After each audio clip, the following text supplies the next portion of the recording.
Ikaw, Luistro.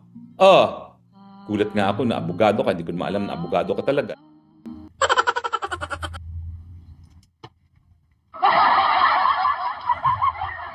Abogado ka raw ba? Sabi ni Roque kay Attorney Jinky Luistro, Palibasa, palagi kang nasasapawan ni Attorney Jinky Luistro sa mga hearing yan sa Quadcom, Ngayon, sabi ni Attorney Harry Roque, hindi niya alam na abogado pala to, nililin lang mo kami. Kasama mo sa kongreso dati yan, Talagang itong si Roque, mga kababayan, Pakinggan po natin itong sinasabi ni, itong si Harry Roque, mga kababayan, Kasi, nagsampa ng petisyon, Itong si BP Sara, mga kababayan, Sabi niya dati, welcome lang ang impeachment na sinasampa sa kanya, mga kababayan. Pero ngayon, umaapila siya sa Korte Suprema, mga kababayan. Pag-usapan po natin, napabalita na nagsampa ng demanda ang ating VP Sara para mapatigil ang paglilitis sa impeachment. Now, nakita nyo. Yung idol ni Harry Roque, yung ating top-hacking Vice President Sara Duterte. Dati-rati, okay lang daw sa kanya. Magsampa kayo ng impeachment. Welcome lang yan. Pero ngayon, nag-iba ang hihip ng hangin, Talagang sala sa lamig, sala sa init, mga kababayan, ang ating... Ay, nako. Okay, ito si Harry Roque, mga kababayan, Alam niyo to, matindi yung kim-kim ng sama ng loob nitong hinayupang na to kay Attorney Jinky Luistro, mga kababayan, Binabanatan niya si Attorney Jinky Luistro kasi kay Attorney Jinky Luistro, mga kababayan, palagi isang supalpal, Palagi isang supalpal dito sa Quadcom, Nilalampaso siya, Ang ganyan itong si Harry Roque, Marami ka pang dapat sagutin, Harry Roque, dito sa Pilipinas. mga mamamayan. Pero ako tumataas ang balahibo ko sa mga miyembro ng mga Tumataas din balahibo niya. Kami rin. Ano nangyayari dyan sa sinampang kaso ni VP Sara? Bakit? Kayo ba ay mahistrado ng Korte Suprema at kayo'y nakapagsasabi na walang mangyayari dyan? Ikaw, Luistro. Ayan. Ayan, Babanatan niya si Attorney Jinky Luistro, mga kababayan, Alam mo yung taong punong-puno ng nagkikibim ng sama ng loob, mga kababayan, ilalabas niya rito kay Attorney Jinky Luistro, mga kababayan. Gulat nga ako na abogado ka, hindi ko naman alam na abogado ka talaga dahil bakit mo itatago yung asawa mo na wanted sa rape, no? Kung abogado ka, alam mo hindi. At mo si Harry Roque, sabi, kung abogado ka raw, bakit mo raw tinatago yung asawa mo sa may kaso raw, Hindi naman itong inayupang na to, mga babayan, siya nga nagtatago rin,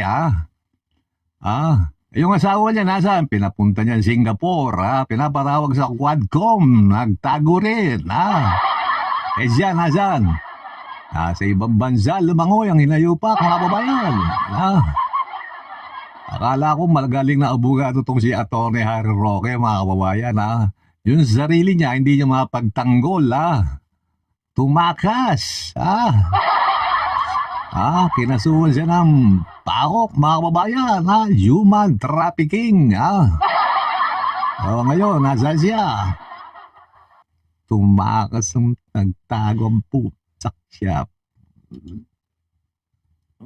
Bakit mo sasabihin na ibabasura yan at tamang proseso na ginawa ng House? Hindi mo na ba rin nirespeto ang Korte Suprema? Yun. Hindi mo na ba rin nirespeto yung litis pendentes rule? Na hindi dapat nagkukomento yung mga partido sa kasong yan. At partido ka dahil House prosecution ka That is, kung matatalo mo si Rani Abu, sa tingin ko hindi. O, ito na. O, babanat na, ha? O, naiba na yung usapan, ha? Yung pagtakbo na ni Atty. Jinky Luistro, ha? Mga kababayan. Ha? Hindi niya matanggap sa sarili niyang nilampaso siya ni Jinky Luistro, mga kababayan, ha? Hindi pumwede ang ganyang talino. Ay mas matalino si Atty. Jinky Luistro, mga kababayan. Dahil yung last time namang nanalo ka, ay ang kalaban mo, anak lang ni Rani. Si Rani, 3-termers yan at daing COS din ni Dodo Mandanas na 9 years din. Sama ng loob So, alam lang ng tao pilal. talaga yung paglilingkod ni Abu, ni Congressman Abu dyan sa distrito mo. So goodbye ka na, asa ka pang maging prosecutor. Tagamo sa bato yan. Ah, itaga. Meron pang itaga sa bato. Ilan yung pakla to. Ah. Hirap tanggapin, no, Roque, no? Ah. Sinopla ka ni Atty. Jinky Luistro, ha? Ah, hindi pumwede yung mga style mo, bulok, kay Atty. Jinky Luistro. Alam mo, ito si Atty. Harry Roque, mga kababayan, ha? Maraming Pilipino ang naghihintay sa iyo rito, Roque. Ah, meron pang, ikaw, bato ka ng bato ng putik sa mukha ng iba. Eh, yung putik sa mukha mo, hindi yung pa nalilinis, Roque. Ah, hindi yung pa nasasagot yung mga tanong na, bakit lumubo ang kayamanan mo? O yung pinakagusto namin, yung pinakagusto ng mga taong bayan, yung parang telenovela. Yung parang Marimar.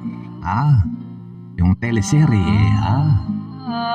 Ay, yung joint account nyo ni A.R. De La Serna. Kasi napumutol yun eh. Nalang, bitin kung basta ko hindi tapos yung teleserye, mga kababayan. Kailangan masagot ni Atty. Harry Roque yan. Parang ang ganda ng istorya, di ba, mga kababayan?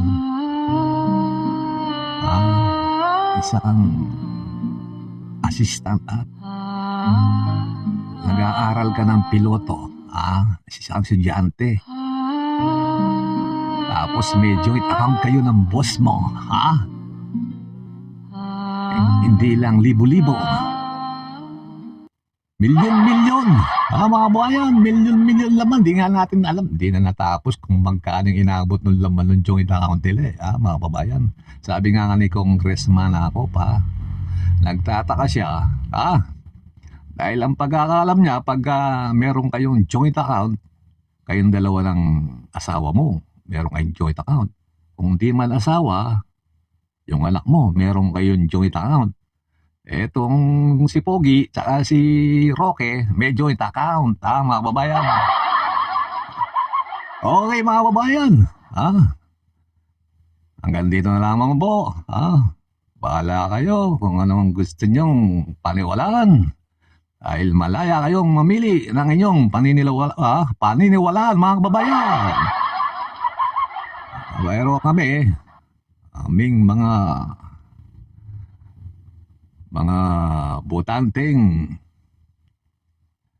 kami mga undecided kami, mga babayan. Marami kami. Kung boboto kayo, iboto nyo yung mga, ay teka muna, mga babayan, may sinabi pa to may sinabi pa to, may ini-endorso si Roque, mga kababayan. Baka gusto nyong iboto, Eto, hanapin ko lang, mga kababayan. Saan ka na, Roque? Eto, mga kababayan, pakinggan nyo. Ayan. Pasok, Wow, Roque. Merry Christmas. Ang daming pera. Teka mo na. Nagsampa. Wow. Wow, bera daw, sabi. Ganun din, yung second batch naman ng mga diluwan. Wow, yung ganun din. Merry Christmas. Ang daming pera. O ngayon, ang tatakaw nila sa Merry Christmas, sa mga ayuda, sa mga Ay, paliwanag mo muna yung ba't lumobing kayamanan mo, Roque, Ay, dali lang mga kaibigan. Ay, salita ka ng salita dyan. Hindi pa pinagtatanggol yung sarili mo. Hindi yung paliwanag. Bakit lumobo yung kayamanan mo? Yun ang tanong ng taong bayan. Eto, pakinggan nyo to mga kababayan.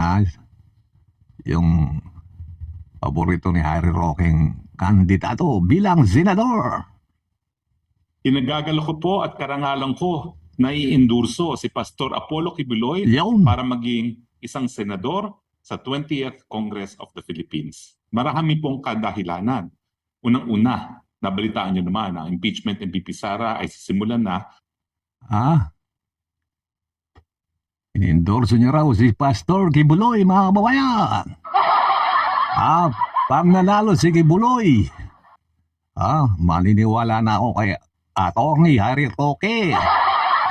Maniniwala na ako ulit kay Duterte. Kay VP Sara. Pag nanalo si Kibuloy, mag-DDS ulit ako. DDS. Yun. Okay mga kababayan. Hanggang dito naman po. Mabuhay po kayo. Mabuhay ang Pilipinas, kabayan.